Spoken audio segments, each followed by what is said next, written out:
आज मैं जंतुओं में पोषण अर्थात न्यूट्रिशंस इन एनिमल्स के टॉपिक्स पर बात करेंगे।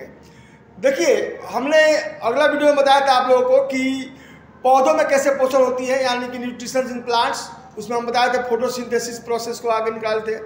लेकिन आज देखना होगा कि जंतुओं में ये क्रिया का क्या काम है। देखिए, ऐसे इंसानों में देखा गया है कि 5 हम लोग का बॉडी बिल्डिंग फूड्स में, मतलब जो इंपॉर्टेंट फूड्स होते हैं, बोलते हैं ना कि बैलेंस डाइट, कार्बोहाइड्रेट, प्रोटीन, फिर से आपको ये फैट, मिनरल्स, विटामिन्स। तो इस 5 में क्या है कि हम लोग का 3 जो है कार्बोहाइड्रेट, प्रोटीन और फैट, ये तो बॉडी बिल्डिंग फूड है, यानी कि बॉडी को बिल्ड करता है। सिमिलरली पूरे एनिमल्स में थोड़ा कम या बेसी ये सब रिक्वायरमेंट होता है।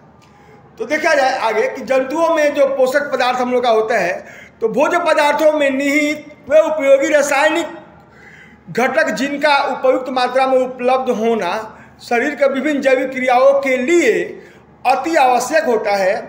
अर्थात रासायनिक संगठन के आधार पर पोषक पदार्थों को भी कार्बोहाइड्रेट, फैट, प्रोटीन, विटामिन और मिनरल्स में बांटा गया है।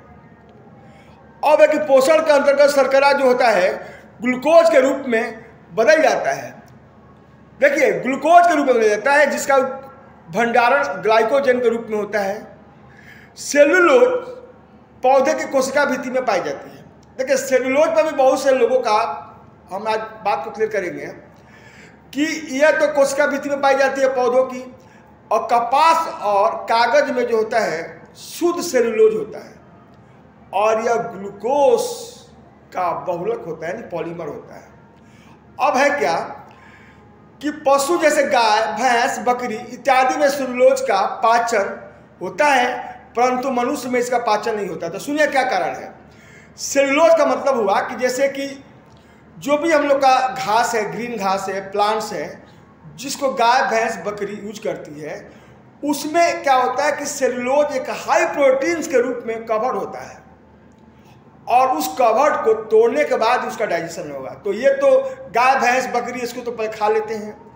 इसीलिए खाना खाने के बाद जब इनकी पेट भर जाती है तो देखते हैं कि बैठ करके जुबाली करते हैं। जुबाली यानी जिसको हम लोग बोलते हैं भोजपुरी भाषा में कौड़ी भी करना। तो जुबाली में होता क्या है कि वो फिर वापस फूड आता है गाय, भैंस, बकरियों में, इस सब इत्यादि में, और बारी बारी से आता है उसके माउथ में, और यहाँ पर सेलुलोज का प्रोटीन वो लोग तोड़ते हैं, और तोड़ने के बाद तब फिर दोबारा जब जाता है उनके पाचन क्रिया में तो पचता है। लेकिन हम लोगों में नेचर ने क्या किया कि ऐसा कोई फैसिलिटी नहीं दिया है, इसीलिए हम लोग ऐसा फूड पदार्थ खाते भी नहीं हैं। और जैसे घास हो गया, आपको पौधा जिससे भूसा बनता है, जिससे बिचाली बनता है, पेटारी, अब ये क्या हम लोग खाएंगे? हम लोग तो उसका तो फ्रूट्स खाते हैं ना, अनाज खाते हैं। इसीलिए नेचर ने हम लोग को इस तरह की घटना को अंजाम देने के लिए नहीं बनाया। अब आगे देखिए कि वसा जो है कार्बन, हाइड्रोजन और ऑक्सीजन के असंतृप्त यौगिक होते हैं, किंतु रासायनिक रूप में कार्बोहाइड्रेट से भिन्न होते हैं।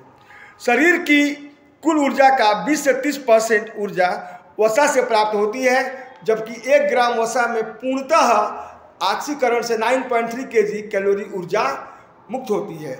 इस प्रकार से हम लोग का जो न्यूट्रिशन होता है इस प्रकार संपन्न होता है, और मनुष्यों में ये न्यूट्रिशन 5 फेज में संपन्न होता है, जिसको हम बोलते हैं इंजेशन, डाइजेशन, फिर वो बोलते हैं एब्जॉर्प्शन, एसिमिलेशन, फिर इगेशन, अर्थात भोजन का अंतर्ग्रहण, फिर पाचन, अवशोषण, स्वांगीकरण और बहिष्करण।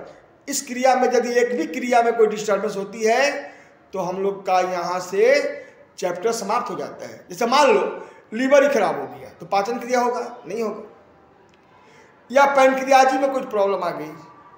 इसीलिए 5 जो प्रॉपर वे का जो स्टेज होता है इंसानों में जो न्यूट्रिशंस का, ये 5 जो वे है, स्टेप्स है, इसको रेगुलर इसी टाइप से रखना होगा, स्टेप बाय स्टेप। और ये 5 सिस्टम हमारे बॉडी में अच्छा से फंक्शन करे, तभी हम लोग जा कर के पूरा अपने लाइफ को जी पाएंगे और हेल्दी जी पाएंगे।